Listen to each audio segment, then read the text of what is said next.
राम राम भाई सारियान है। SSC decode में आप सभी का स्वागत है। आज इस वीडियो में मैं आप लोगों को जो इस वीकेंड पर 3-4 मॉक लाइव थे, तो उनमें से जो भी मेरे को 3-4 क्वेश्चन जो बहुत अच्छे लगे या फिर कुछ क्वेश्चन जो थे सही था बट उसमें कुछ मिस्टेक थी, तो वो मैं आप लोगों को डिटेल में सॉल्व करवाने वाला हूँ। तो चलिए शुरू करते हैं। पहला क्वेश्चन देखते हैं हम लोग। ये है क्वेश्चन द पंडित्स के मॉक का। आई होप कि आपको एक बार मैं क्वेश्चन को जूम इन कर देता हूँ। तो जूम कर देता हूँ, आप लोग देख लेना अच्छे से। आई होप आपको विजिबल हो अच्छे से। ये दिख रहा है, मेरे को लग रहा है सही दिख रहा है, कोई दिक्कत वाली बात है नहीं है। तो ठीक है, इसको सॉल्व करते हैं। ये मैंने इधर हिंदी में लिखा हुआ है, इधर इंग्लिश में, तो आप लोग दोनों में देख सकते हैं। तो क्वेश्चन बोल रहा है हार्दिक एक पेड़ और 12.25 मीटर ऊंची इमारत इस प्रकार स्थित है कि जमीन पर उनके पैर पैर एक रेखीय है, मतलब वो एक लाइन में, और पेड़ हार्दिक और इमारत के बीच स्थित है। तो एक ऐसा, वेट अ मिनट, मेरी ड्राइंग ऑलवेज, एक ऐसा फिगर है जिसमें एक ट्री है, एक बिल्डिंग है और हार्दिक नाम का एक बंदा है। ठीक है, अभी मुझे क्वेश्चन याद है तो मैं कर देता हूँ उसको। और मतलब मुझे पता है हार्दिक की हाइट दी हुई है यहाँ पर, ये हार्दिक की हाइट इतनी दी हुई है, हाँ उतनी है। और पेड़ हार्दिक से 4.5 दूर, ये हार्दिक, ये ट्री और ये बिल्डिंग है। पेड़ हार्दिक से 4.5 मीटर की दूरी पर है। इन दोनों के बीच की डिस्टेंस कितनी दी हुई है अपने को? 4.5 मीटर। और इमारत से 18 मीटर की दूरी पर स्थित है। तो ट्री और बिल्डिंग के बीच की हाइट है 18 मीटर, वो सॉरी डिस्टेंस। इसके अलावा हार्दिक की आंखें, सो देखो यहाँ पर हार्दिक है, इसकी आंखें ये रही, तो ये हाइट जो है हार्दिक की हाइट हो जाएगी। हम उसके जो आंख के ऊपर की हाइट है उसको नेग्लिजिबल मानते हैं ट्रिग्नोमेट्री में, तो 1.6 मीटर ये हो जाएगी।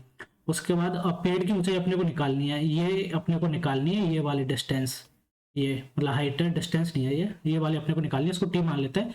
और इस पेड़ की दी हुई है 12.25 मीटर। ठीक है, तो आपको पता है ये एक, मतलब ऐसे होगा, ये एक ही लाइन में होंगे ये तीनों। तो इसका क्या कर सकते हैं, यहाँ से आप लोग अगर इसको एक हॉरिजॉन्टल लाइन खींच दे जो कि पैरेलल होगी नीचे वाले ग्राउंड के, तो ये पैरेलल हो गई, तो ये सिमेट्री लग जाएगी। ये यहाँ पर ये थीटा है, तो आप लोग इसको आगे सिमेट्री से कर सकते हैं कि एक बार मैं इसको नाम भी दे देता हूँ। ए पॉइंट ए रहा, एक पॉइंट ए बी, ये सी, एक पॉइंट डी और एक पॉइंट ई। तो अपने को बेसिकली क्या है कि ये वाली हाइट जो कि यहाँ पर है, ये इतनी, तो ये तो 1.6 हो जाएगी, ये तो 1.6 हो ही जाएगी। ये वाली हाइट अपने को निकालनी है, ये ऊपर जो बीसी की हाइट है, बीसी अपने को निकालनी है। बीसी निकल जाएगी तो अपन 1.6 ऐड करके उसको निकाल देंगे। तो ये डीबी की कितनी हो जाएगी, ये भी 1.6 हो जाएगी। तो डीई अपने को इसमें से माइनस कर लेते हैं, तो 12.25 में से 1.6 माइनस कर देंगे, तो ये 10.65 हो जाएगा। एक बार फिर से कर लेता हूँ, 6, 2, 1, 2, 10.65 ये हो जाएगा। ठीक है, ये इतना हो गया।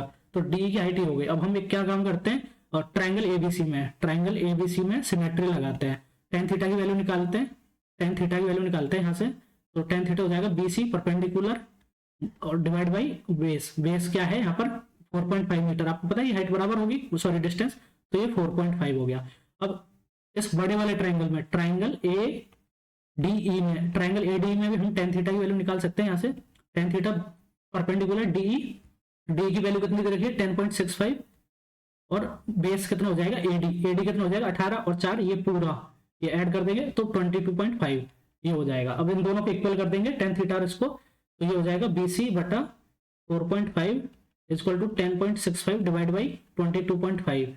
ये तो 5 बार चला जाएगा, इसको हम डिवाइड करेंगे तो 5 इंटू 2 10, एक बार गया, फिर 6 बचा, एक बार गया, 5 बचा, 3 बार गया, तो 2 डिजिट बाद लगा देंगे 2.13। तो बीसी की हाइट यहाँ से आप देख सकते हैं 2.13 आ गई। तो अपने को निकालना है कितना, ट्री की हाइट निकालनी है, तो बीसी 2.13 और प्लस ये हार्दिक की हाइट उसमें ऐड कर देंगे 1.6, तो बचे 3, 7, 2 और 1 3, तो 3.73 मीटर ये अपना आंसर ये वाला रहा।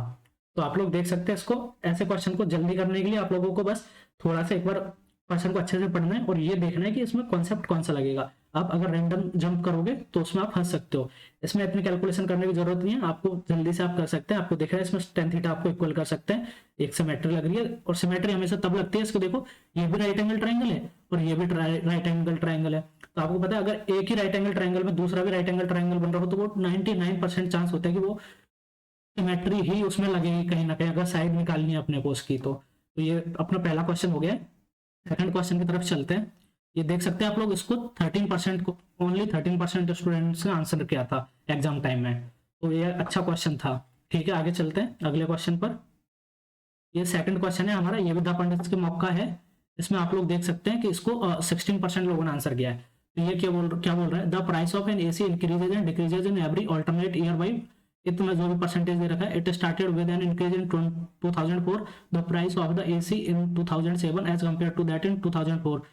तो अपने को ये निकालना है कि उसकी मतलब क्या इंक्रीज या डिक्रीज रहा। तो आप लोग यहाँ से देख सकते हैं हिंदी में लिखा हुआ है, तो 5 और 3 8, ये कितना होता है 1.6%। इसको ऐसे भी लिख सकते हैं, ये एक ही चीज है, हमने इसको थोड़ा सा डेसिमल में लिख लिया इजी बनाने के लिए।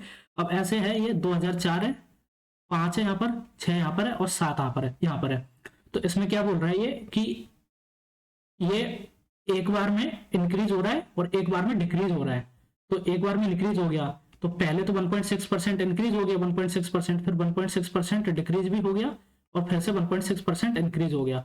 अब आपको 3 का सक्सेसिव निकालना है, तो या तो आप तीनों का एक साथ सक्सेसिव निकालो और डेटा इतना कॉम्प्लिकेटेड है कि आपको बहुत टाइम लग जाएगा और आप कैलकुलेशन फंस जाओगे, या फिर आप एक काम करो पहले 2 का निकाल लो और उस 2 के साथ फिर इसका जो भी नेट आएगा, नेट इनका वो आएगा उसके साथ इसका निकाल देना, तो इजी हो जाएगा। तो हम लोग क्या करते हैं 1.6 और प्लस का 1.6 और माइनस का 1.6 इसका सक्सेसिव निकालते हैं।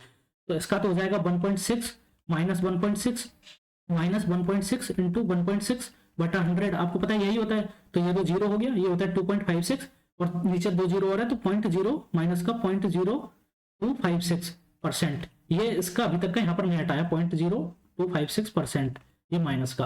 अब इसका इसके प्लस के 1.6 के साथ सक्सेसिव निकालते हैं, प्लस के 1.6 के, तो 1.6 माइनस 0.0256 और फिर माइनस है ये, तो 1.6 इंटू 0.0256 बटा 100, ये हो गया।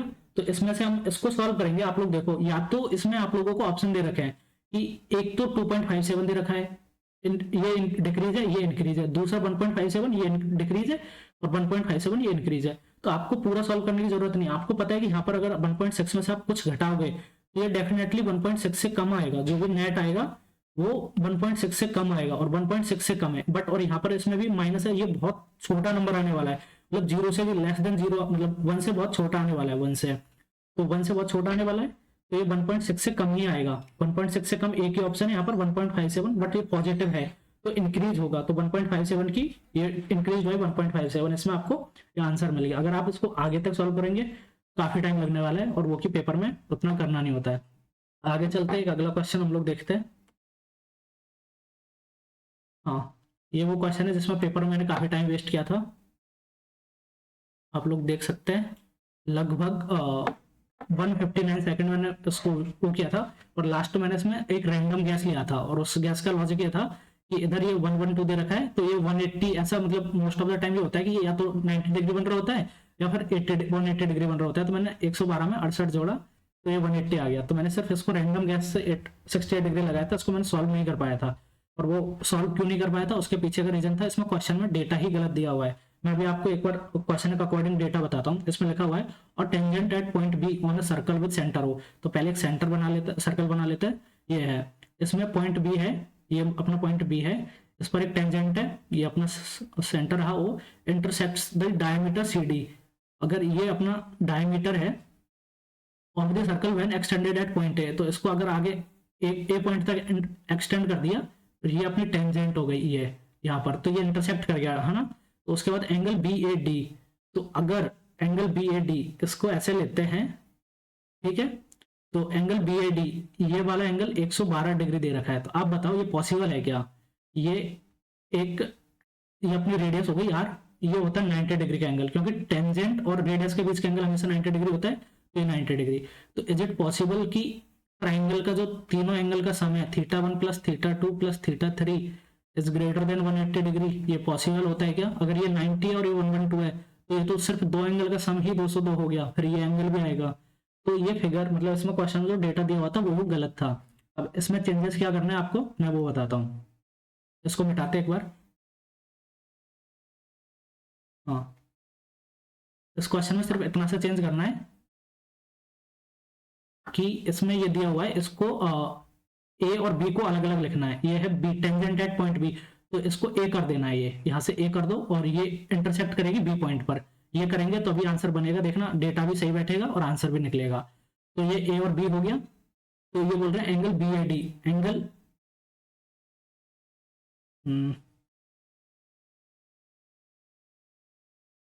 एंगल बी ए डी, हाँ, तो ये बोल रहा है एंगल बी ए डी, ये वाला एंगल जो है पूरा, ये पूरा एंगल कितना दे रखा है 112 डिग्री, ये 112 डिग्री दे रखा है। तो ये पूरा वाला ये 90 है, और तो ये कितना आ जाएगा, ये आ जाएगा 22 डिग्री, राइट। और ये भी रेडियस है और ये भी रेडियस है, तो इसके सामने का ये एंगल और इसके सामने का ये, तो ये भी कितना हो जाएगा 22 डिग्री, ये 22 डिग्री हो गया। तो ये कितना हो गया टोटल 20 22 44, ये वाला 44 हो गया। तो ये कितना हो जाएगा 180 माइनस 44, तो 136 डिग्री ये वाला पूरा। और ये वो है, तो वैसे भी इसको हम एक्सटर्नल एंगल थ्योरम से कर सकते हैं, इसको निकाले बिना। ये अगर वो है तो ये सीधा 44 आ जाएगा, ये भी 44 आ जाएगा। और अपने से पूछा क्या है, find the value of angle A C D. तो यहां से ये क्या हुआ यार, इसमें से कुछ चला गया क्या, रिफ्रेश हो गया कुछ, ओ सॉरी। हाँ, कहाँ थे हम लोग, ये हाँ यहाँ पर थे, इस पर चलता है, ये हरा, ठीक है। तो इसमें ये यहाँ से क्या हो गया, ये अपने को ये पूछा है एंगल ए सी डी, ये वाला पूछा है, इसको थीटा ले लेता है, ये वाला पूछा है। जब ये 44 है तो ये कितना आ जाएगा, अब बताओ, गैस करो।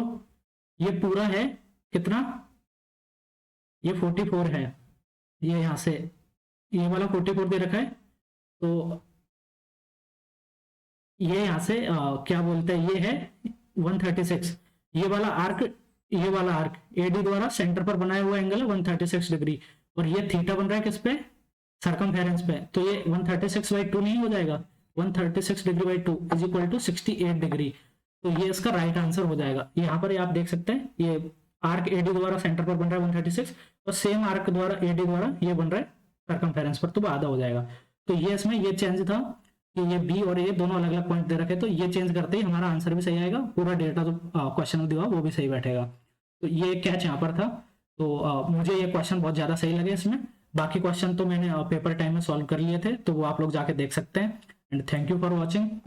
आप लोग बताना, आप लोगों को कमेंट करके कि आप लोगों के पेपर में कौन सा क्वेश्चन में ज्यादा टाइम वेस्ट हुआ, और आप लोगों की मतलब कितना स्कोर आप लोगों का तीनों मॉक में आया, आरबीई, पंडित्स और ओ लेवल वाले में। ये आप अपना स्कोर कमेंट सेक्शन में शेयर कर सकते हैं। And don't forget to like, share and subscribe the channel. Bye, मिलते हैं अगले वीडियो में।